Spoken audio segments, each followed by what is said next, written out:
പെരുമാറ്റത്തിലാണ് നമ്മൾ ഒരാളുടെ പെരുമാറ്റം കൊണ്ട് നമ്മൾ അവർക്ക് വില കൊടുക്കണോ വേണ്ടേ എന്നുള്ളത്. അല്ലാതെ ആണുങ്ങൾക്ക് എന്നാ കുറച്ച് വില കൊടുക്കാം, സ്ത്രീകൾക്ക് വില വേണ്ട. അതിൽ എന്താ അർത്ഥമുള്ളത്? അങ്ങനെ അമ്മയിലൊന്നും മീറ്റിങ്ങിനൊന്നും വരുമ്പോൾ ആണ് പെണ്ണെന്നൊന്നും വ്യത്യാസങ്ങളൊന്നും ഞാൻ കണ്ടിട്ടില്ല. ഉം. പിന്നെ മമ്മൂക്കയാണെങ്കിലും ലാലാണെങ്കിലും നമ്മൾ അവരോടുള്ള ബഹുമാനം, ഇഷ്ടം, സ്നേഹമൊക്കെ നമ്മൾക്കുണ്ടല്ലോ. അതെ, അപ്പോൾ തീർച്ചയായിട്ടും. അതുണ്ടാകുമല്ലോ തീർച്ചയായിട്ടും. ആര് വന്നാലും ഇവർ രണ്ടാളെയും നമ്മൾ കാണുന്നത് വേറെ തന്നെ ഒരു തലത്തിലാണ്. ഒരു ഇൻഡസ്ട്രി ചുമന്ന് നിൽക്കുന്ന അതെ, രണ്ടുപേരാണ്, ഷോൾഡർ ചെയ്യുന്ന അതെ. രണ്ടുപേരാണ്. അവരെ കവിഞ്ഞിട്ടേ നമുക്ക് ആരും ഉള്ളൂ. അപ്പോൾ അത് നമുക്ക് നമ്മളെ മനസ്സിലുണ്ട്. വില കൊടുക്കുന്നില്ല. ആർക്കാണ് വില കൊടുക്കാത്തതെന്നുള്ളത് എനിക്കറിയില്ല. ഞാനത് ആരെ ഉദ്ദേശിച്ചിട്ടാന്നുള്ളത് എനിക്കറിയില്ല ജോളി പറഞ്ഞത്. അല്ല, വർഗീയത കൊണ്ടുവരുന്ന ആൾക്കാർ അമ്മയിൽ നല്ലതല്ല. വർഗീയത കൊണ്ടുവരിക എന്ന് പറഞ്ഞാൽ അതൊരു നിസ്സാര കാര്യമല്ല. നമ്മളെ അമ്മ അസോസിയേഷനിൽ കലാകാരന്മാരേ ഉള്ളൂ. അവിടെ മതമില്ല, രാഷ്ട്രീയമില്ല, ഒന്നുമില്ല. ആണില്ല, പെണ്ണില്ല, ഒന്നും ഇല്ല. അവിടെ ഇങ്ങനത്തെ മതപരമായിട്ടുള്ള കാര്യങ്ങൾ കൊണ്ടുവരിക പറഞ്ഞാൽ നമുക്ക് അംഗീകരിക്കാൻ പറ്റാത്തതാണ്. അത് വളരെ പച്ചക്കല്ലേ ആ കുട്ടി വന്നിരുന്ന് പറഞ്ഞത്. ഒരാളുടെ ജീവിതത്തിലേക്ക് വരെ കടന്നു കയറി. കടന്നു കയറി. അതൊക്കെ എന്തിനെന്ന് മനസ്സിലാവുന്നില്ല. ആ സമയത്ത് അങ്ങനത്തെ സംസാരം സംസാരിക്കുമ്പോൾ കട്ട് ചെയ്യണമായിരുന്നു അത്. അപ്പോഴത്തന്നെ ആക്ഷൻ എടുക്കണമായിരുന്നു. ഉം. നമ്മളെ കൂട്ടത്തിലുള്ള ആൾക്കാരെ പറ്റിയിട്ടല്ലേ ഈ പറയുന്നേ. അതെ, അതെ, അതെ. അതെന്താണ് അതിന്റെ ഗുണം? എന്താണ് ഉദ്ദേശിക്കുന്നേ? അങ്ങനെ റൂമിൽ ഒരാൾ വന്ന് അവള് കള്ള് കുടിക്കുന്നൊക്കെ മദ്യം വാങ്ങിക്കൊടുക്കാൻ പറയുമെന്ന് പറഞ്ഞു. ഒരു പെണ്ണിനോട് ഒരു പെണ്ണ് മദ്യം വാങ്ങിക്കൊടുക്കണമെങ്കിൽ അപ്പൊ ആ മദ്യം വാങ്ങിക്കൊടുക്കാൻ പറയുന്നത് അതിലേറെ വലിയ മദ്യപാനിയാവണല്ലോ. അല്ലാത്ത ഒരാളോട് മദ്യം എനിക്കത് കേട്ടപ്പോ എനിക്കത് തോന്നിയത്. അല്ലാത്ത ഒരാളോട് എനിക്ക് മദ്യം വേണമെന്ന് പറയും. എനിക്കറിയില്ല ഇതിന്റെ ആവശ്യം എന്താണ്. അപ്പൊ അതൊക്കെ കണ്ടപ്പോ എനിക്ക് അത്ഭുതം തോന്നി. എന്ത് ഈ പറഞ്ഞുകൊണ്ടിരിക്കുന്നതെന്ന്, ഈ പറയുന്നതിന്റെ അർത്ഥം മനസ്സിലാവുന്നുണ്ടോന്ന്. അതൊന്നും വെച്ച് പൊറപ്പിക്കാൻ പറ്റാത്ത കാര്യമാണ്. അവളിപ്പോ അമ്മയിലില്ല. അവള് രാജിവെച്ച് പോയി. തിരിച്ചെടുക്കും എപ്പോഴെങ്കിലും തോന്നണ്ടോ? എനിക്കറിയില്ല. തിരിച്ചെടുക്കുകയാണെങ്കിൽ കുറെ ആൾക്കാർ പോയിട്ടുണ്ട്. അവരെയൊക്കെ എടുക്കണ്ടേ? ലക്ഷ്മിപ്രിയ മാത്രമല്ലല്ലോ പോയിട്ടുള്ളത്. ഒരുപാട് പേരുണ്ട്. കുറെ ആൾക്കാർ പോയിട്ടുണ്ട്. അപ്പൊ ലക്ഷ്മിപ്രിയനെ എടുക്കുന്നതിന് മുമ്പ് എടുക്കേണ്ട ആൾക്കാരുണ്ട്. അവരെടുത്തിട്ടല്ലേ ലക്ഷ്മിപ്രിയനെ എടുക്കാൻ പറ്റുള്ളൂ. അതെ, അതെ, അതെ. അതൊരു വാലിഡ് പോയിന്റ് ആ, ആണ്. അതെ. അങ്ങനെ എടുക്കാൻ പറ്റില്ല. ഒരാളിലേക്ക് മാത്രം ചുരുക്കണ്ട. അതില് നിരാശ തോന്നിയത് മല്ലിയ ചേച്ചി രാജിവെച്ചില്ലാണ്. മല്ലിയ ചേച്ചി എന്തിനാ വെച്ചു എന്നുള്ളത് ഇപ്പോഴും എനിക്ക് അതൊരു വ്യക്തതല്ല. എന്തിന് രാജിവെച്ചു? കമ്മ്യൂണിക്കേഷൻ ഉണ്ടോ? ചോദിച്ചിട്ടുണ്ടോ ഞാൻ എപ്പോഴെങ്കിലും? ചോദിച്ചിട്ടില്ല. കാരണം ചേച്ചിക്ക് ചോദിച്ചിട്ട് അതെല്ലാം ശരി ഉണ്ടാവുമായിരിക്കും. എന്തിനാ ചേച്ചി രാജിവെച്ചത്? ഞാനെന്തിനാ പോയി ചോദിക്കുന്നത്? പക്ഷേ എനിക്കത് ഭയങ്കര അയ്യോ ചേച്ചി അങ്ങനെ ചെയ്യണ്ടായിരുന്നു എന്ന് തോന്നിപ്പോയി. രാജിവെച്ചു എന്ന് ആദ്യം പ്രഖ്യാപിച്ച ആള് അകത്തേക്ക് വരികയും ചെയ്തു, ശ്വേത. ശ്വേതാ മേനോൻ. രാജിവെച്ചിട്ടില്ല എന്ന് പറഞ്ഞിട്ട്. വെച്ച ആൾക്കാർ കുടുങ്ങുകയും ചെയ്തു. അതിലുണ്ടായ അവള് ഇപ്പോഴും പറയണത് ഞാൻ ഇറങ്ങില്ല എന്ന് പറഞ്ഞിട്ടായിരിക്കുന്നത്. അതെന്താന്ന് മനസ്സിലാവുന്നില്ല. ഞാനിപ്പോഴും വിശ്വസിക്കുന്നത് ശരിക്കും അവിടെ ചർച്ച ചെയ്യേണ്ടത് പണത്തിന്റെ കാര്യം ഒന്ന് ആദ്യം തന്നെ ചെയ്യേണ്ടത് ഈ പറഞ്ഞ പോലെ വർഗീയ പരാമർശം വന്ന അതായിരുന്നു ആദ്യം ചോദ്യം ചെയ്യേണ്ടത് ആ മീറ്റിങ്ങിൽ. കാരണം എന്താ പറയുക, ഇന്നത്തെ കാലഘട്ടം ഭയങ്കര മോശമാണ്. അതെ, അതെ, തീർച്ചയായിട്ടും. പിന്നെ ജിഹാദി, ജാതി മാറ്റാൻ ശ്രമിച്ചു എന്നൊക്കെ പറഞ്ഞു എന്ന് പറയുമ്പോൾ അതവിടെ നടന്നു. ചെറിയൊരു അലിഗേഷൻ എന്നുള്ളത് ചെറുതല്ല. അൻസിബയെ വേണമെങ്കിൽ അറസ്റ്റ് ചെയ്യാം അത് പറഞ്ഞു കഴിഞ്ഞാല്. അത് അൻസിബ നേരത്തെ വന്ന് പറഞ്ഞില്ലെങ്കിൽ ഇത് തിരുത്താൻ പറ്റില്ല. വേറൊരാൾ വന്നിട്ട് പറയണ് എന്നെ ആ കുട്ടി ജാതി മാറ്റാൻ ശ്രമിച്ചു എന്ന് പറഞ്ഞാൽ തെളിവില്ലാത്ത കാര്യമാണ്. തിരുത്താൻ പറ്റുമോ? ഒരിക്കലും തിരുത്താൻ പറ്റില്ല. അവിടെ അറസ്റ്റ് ചെയ്യാം. അപ്പൊ അൻസിബ് അത് നേരത്തെ കണ്ടിട്ടുണ്ടാവാം. അതുകൊണ്ടായിരിക്കും അവള് പുറത്തു വന്നത് പറഞ്ഞത്. ആ ഒരു പരാമർശം വന്നപ്പോൾ തന്നെ അത് തീരുമാനം എടുക്കണമായിരുന്നു. ഇതിവിടെ പറ്റില്ല, ഇതിവിടെ സംസാരിക്കാൻ പറ്റില്ല. ശ്വേതയ്ക്ക് ആദ്യം പറ്റിയത് അതാണ്. തെറ്റും ശരിയും എന്താണെന്ന് ചോദ്യം ചോദിക്കാനോ ഇതാണ് ശ്വേത നിന്നില്ല. അവിടെയാണ് ശ്വേതയുടെ എനിക്ക് തോന്നിയത്. അതായിരുന്നു ആദ്യം ചർച്ച ചെയ്യേണ്ടത്. പിന്നെ ഈ കണക്ക് ശരിയായില്ല എന്നുള്ളതും വന്നല്ലോ. ഓക്കെ. അപ്പൊ ശ്വേതന്റെ ഒരു കണക്ക് കൂട്ടൽ എനിക്ക് തോന്നുന്നത് കണക്ക് ശരിയാക്കിയിട്ടേ ഞാൻ ഇറങ്ങുള്ളൂ എന്ന് എന്തിലോ ഞാൻ കണ്ടു. അത് ശരിയാക്കിയിട്ട് ചിലപ്പോൾ അത് ശരിയാക്കിയിട്ട് ഇറങ്ങാനായിരിക്കും.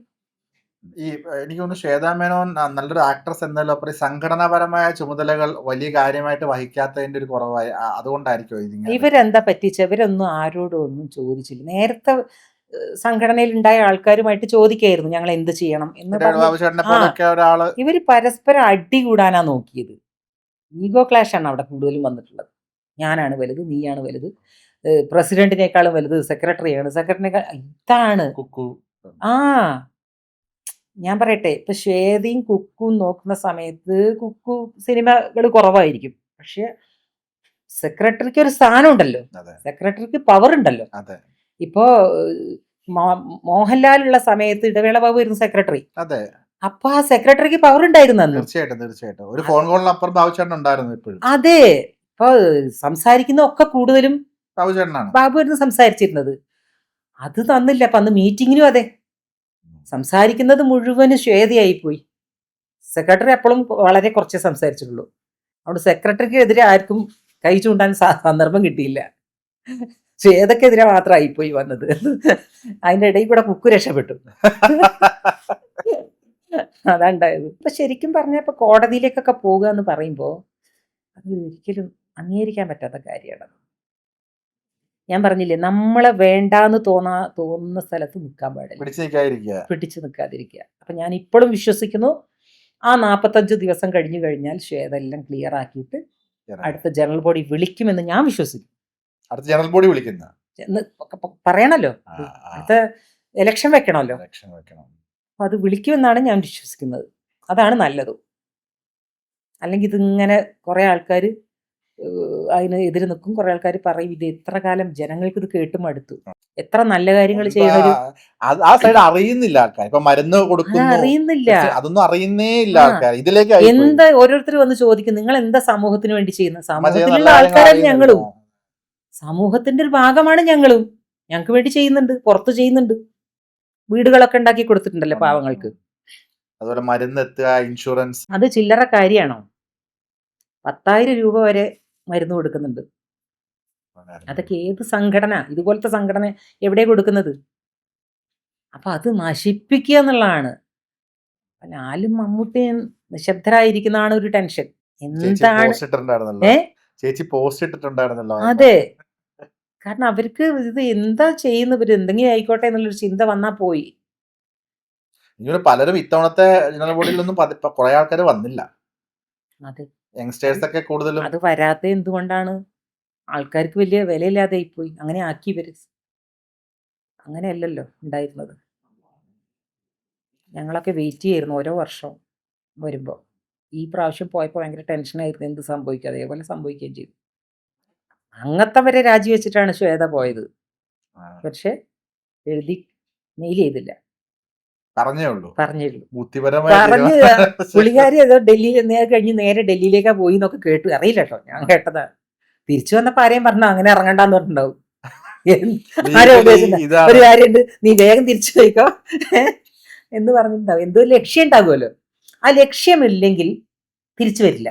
ഇല്ല, ചിലപ്പോൾ എനിക്ക് തോന്നുന്നത് പോസിറ്റീവായിട്ട് ലക്ഷ്യമായിരിക്കും. ഇതെല്ലാം തീർത്ത് സ്വന്തം അഗ്നിശുദ്ധി വരുത്തി ഇറങ്ങാന്ന് പണ്ട് പി ജോസഫ് പറഞ്ഞിട്ടുണ്ട്. അതെ, അതാവട്ടെ, അതായത് നല്ല കാര്യം. നമ്മളെ കൂട്ടത്തിലുള്ള കുട്ടി തന്നെയല്ലേ, അതായിരിക്കാനാണ് ചാൻസ്. അതായിരിക്കട്ടെ എന്ന് ഞാൻ പ്രാർത്ഥിക്കുന്നത്. അല്ലാതെ മറ്റൊരു ലക്ഷ്യം എന്താണെന്നുള്ളത് അറിയില്ല. ഇനിയിപ്പോ എന്താണ് ശ്വേത ഉദ്ദേശിക്കുന്നത്? അത് കഴിഞ്ഞ് ചില പോസ്റ്റൊക്കെ കണ്ടു.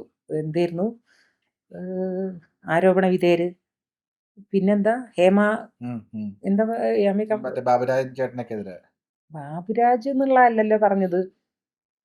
ഹേമ കമ്മീഷൻ ഉണ്ടായിരുന്ന ആൾക്കാരുടെ പേരുള്ള ആൾക്കാര് തലപ്പത്തി അങ്ങനെ എന്തോ ഒരു വാക്ക് ഉപയോഗിച്ചു. അതുപോലെ തന്നെ പവർ ഗ്രൂപ്പിനെതിരെയാണ് എന്റെ കളി. അതെ അതെ അതെ അതെ, അത് മാത്രല്ല, അപ്പൊ അന്നത്തെ ആ ഒരു ആരോപണ വിധേയർ ആരാണ്? അപ്പൊ ഞങ്ങളാരും കണ്ടിട്ടില്ല. 2 പേജ് മാറ്റി വെച്ചതിൽ നിന്ന് കണ്ടിട്ടുണ്ടായിരുന്നു. അപ്പൊ ആ പേജിലുള്ള പേരുകൾ ശ്വേതക്ക് അറിയൂ? ശരിയാണല്ലോ, മനസ്സിലായില്ലേ? അതെന്തായാലും ഇവരിപ്പോ വേറെ ആണ് പറഞ്ഞത്. ആരോപണ വിധേയരെന്ന് പറഞ്ഞാൽ ഇവർക്ക് ഇപ്പൊ കേസ് ഉണ്ട് നമുക്ക് മനസ്സിലാക്കാം. ക്ഷേമ കമ്മീഷൻ എന്ന് പറയണമെങ്കിൽ അതിലുള്ള പേരുകളൊക്കെ ശ്വേതക്ക് അറിയാന്നല്ലേ മനസ്സിലാക്കണ്ട. അപ്പൊ അതെങ്ങനെ ശ്വേത കണ്ടു? ഒരു ചോദ്യമാണ്, വളരെ പ്രസക്തമായ ഒരു ചോദ്യമാണ്. അത് ധൈര്യമുണ്ടോ പറയാൻ? അങ്ങനെയാണെങ്കിൽ, അറിയുമെങ്കിൽ. അപ്പൊ അന്ന് ഇത് അറിയെങ്കിൽ ഈ അമ്മയിൽ നിൽക്കുന്നിടത്തോളം എന്തുകൊണ്ട് ശ്വേത ചോദ്യം ചോദിച്ചില്ല? അത് പലരും പോയിട്ട് അവിടെ പരാതിയൊക്കെ പറഞ്ഞു, എന്തുകൊണ്ട് കേസ് കൊടുത്തില്ല ആരും? അപ്പൊ എന്തായിരുന്നു ഈ കൊടുത്തവരുടെ ഉദ്ദേശം? എന്തായിരുന്നു? ഒന്നും മനസ്സിലായില്ല, ഒക്കെ ദുരൂഹതയാ കാര്യങ്ങൾ. അതാ ഞാൻ പറഞ്ഞത്, ധൈര്യമായിട്ട് പറയട്ടെ ആ പേര്. അങ്ങനെ പേരറിയെങ്കിൽ എല്ലാവരും ശ്വേതക്കൊപ്പം നിൽക്കും. വലിയൊരു കാര്യമാണ് ഈ പുറത്തേക്ക് വിട്ടിട്ടുള്ളത്. പരസ്പരം ആർക്കെതിരെയാണ് ഇപ്പൊ ഈ സംസാരിച്ചുകൊണ്ടിരിക്കുന്നത് ഇവരൊക്കെ? സ്വന്തം കുടുംബത്തിനെതിരെ. കുടുംബത്തിനെതിരെയാണ് ഈ സംസാരിച്ചുകൊണ്ടിരിക്കുന്നത്. അത് ചിന്തിക്കുന്ന പോലും ഇല്ല. ഇപ്പൊ കുറെ ആൾക്കാർ പറയുന്നുണ്ട് പുതിയ ജനറേഷൻ എല്ലാരും കൂടെ കൂടിയിട്ട് ഒരു പുതിയ കമ്മിറ്റി രൂപീകരിക്കുന്നു. അങ്ങനെയൊക്കെ പാരലലി ചർച്ചകൾ പലതും കേൾക്കുന്നുണ്ട്. പുതിയൊരു ഇത് വരും. അതൊരു ശരിയായ ഒരു പ്രവണതയാണോ? നല്ലൊരു ഉദ്ദേശമാണോ അതിന്റെ പിന്നിലുള്ളത്? അതാര് പറഞ്ഞാലും നല്ല ഉദ്ദേശമല്ല. ഈ അമ്മയെ തകർക്കുക എന്നുള്ള ഉദ്ദേശങ്ങൾ മാത്രമേ അത് പറയുള്ളൂ. പക്ഷേ മമ്മൂട്ടി, മോഹൻലാൽ എന്ന് പറയുന്ന ഈ രണ്ട് നെടുംതൂണായിട്ടുള്ള ആൾക്കാർ നിൽക്കുമ്പോൾ അമ്മയ്ക്ക് ഒന്നും സംഭവിക്കും. ലാലേട്ടൻ വാണിയും കൊടുത്തായിരുന്നു. അതെ, ഇത് തകർക്കാൻ പറ്റില്ല. അന്ന് നമുക്ക് വന്നിട്ടില്ല. തകർക്കാൻ പറ്റില്ല ആര് എന്നുള്ള ആ ശ്രമിച്ചാലും ഒരു ഇതിങ്ങനെ എക്കോ പോലെ നമ്മൾ മനസ്സിലേക്ക് വരുന്നത്. പിന്നെ നമ്മൾ എന്തിനു പേടിക്കണം? ഇതങ്ങനെയൊന്നും തകർക്കാനൊന്നും പറ്റില്ല ആർക്ക്. കുറെ ആൾക്കാർ ഇങ്ങനെ സംസാരിക്കും, ഒന്ന് നാണം കെടുത്താം അത്രേ ഉള്ളൂ. ആൾക്കാരെ. നാണം കെടുന്നതും ഈ പറയുന്നവരൊക്കെ തന്നെ ആയിരിക്കും നാണം കെടുക, അല്ലാത്തവർക്ക് എന്ത്? ഇത് ശരിക്കും ഈ ഇന്റർവ്യൂ ഏതെങ്കിലുമൊക്കെ ചാനലിൽ ശ്വേതയെ വെല്ലുവിളിച്ച് സീനത്തെന്ന് പറഞ്ഞു വരുന്നു. ഏതില്? ശ്വേത ഹേമ കമ്പനിയുടെ പേര് പുറത്തു വിടണമെന്ന് പറഞ്ഞത്. അല്ല, പറയും അങ്ങനത്തെ ഒന്നും കൊടുത്തേക്കരുത്. ഞങ്ങളല്ല വേറെ ആരും വിടുന്നത്. വേറെ ആൾക്കാർ എടുത്തു കൊടുക്കും. ശ്വേതയെ വെല്ലുവിളിച്ച് ഇല്ല, വെല്ലുവിളിക്കുക എന്ന് പറഞ്ഞാൽ ശരിയല്ല, തോന്നുന്നില്ലേ അത്? അത് കറക്റ്റാ. ആ ഒരു സൈഡ് ഇപ്പഴാ ചിന്തിച്ച ആ പറയണെങ്കിൽ 100% പേരറി ഞങ്ങൾക്ക് ആർക്കും അറിയില്ല. അത് പൊതുജനങ്ങൾക്ക് ആർക്കും അറിയില്ല. അവിടെ പോയി സംസാരിച്ച ആൾക്കാർക്ക് അറിയും, അല്ലാത്ത ആൾക്കാർക്ക് എങ്ങനെ അറിഞ്ഞു? എനിക്ക് പുള്ളിക്കാരി ചിന്തിച്ചിട്ടുണ്ട്. ഓളത്തിനങ്ങ് പറഞ്ഞായിരിക്കും ചിലപ്പോ. പേടിപ്പിക്കാനായിരിക്കും. ഇപ്പൊ ഞാൻ പറയട്ടെ, ഇപ്പൊ ഒരുമിച്ച് രണ്ട് സുഹൃത്തുക്കൾ സംസാരിച്ചൊരു ശബ്ദമാണ് അതെ അതെ, തുഷാരടി. അതെന്ത് മോശമല്ലേ? അത് ഇപ്പത്തെ ആ പയ്യനെ കൂട്ടുകാരന്മാർ എന്തൊക്കെ ഒന്ന് പറയും ആലോചിച്ച് നോക്ക്. അവര് സൗഹൃദമായിട്ടുള്ളവര്. ഭയങ്കര അടുപ്പമുള്ള ആൾക്കാരായിരുന്നു. അതുമല്ല, അവന്റെ ഒരു ലൈഫ് മാറി നിൽക്കുന്ന ഒരു സമയമാണ്. ഇപ്പൊ എന്റെ രാഷ്ട്രീയം പിഷാരടി ഇതൊന്നും അല്ല കേട്ടോ. പിഷാരടി വേറെ രാഷ്ട്രീയം, എനിക്ക് വേറെ രാഷ്ട്രീയ. പക്ഷേ എങ്കിലും അവൻ നല്ലൊരു പൊസിഷനിൽ എത്തി, അല്ലേ? ആ സമയത്ത് ഇങ്ങനെ ജനങ്ങളുടെ ഇതിലേക്ക് ഇട്ടുകൊടുക്കുക അവനെയാണ് ചെയ്തത്. അതെ. അപ്പൊ സുഹൃത്തുക്കൾ തമ്മിൽ സംസാരിക്കാൻ വരെ ഒരു ഭയമുള്ള കാലമായി ഇപ്പോ. അത് ഞാൻ പറയുന്നത് വളരെ തരംതാണ ഒരു. അതെ, ഞാൻ പറയുന്നത് പിഷാരടിക്കല്ല അത് കൊടുത്തിട്ടുള്ളത്. വേറെ സംസാരിച്ച് എന്നോട് ഇനി ആരെയും കളിച്ചാൽ ഞാൻ ഇതുപോലെ പുറത്ത് വിടും എന്നുള്ള കാര്യമാണ് പറഞ്ഞു വെച്ചിട്ടുള്ളത്.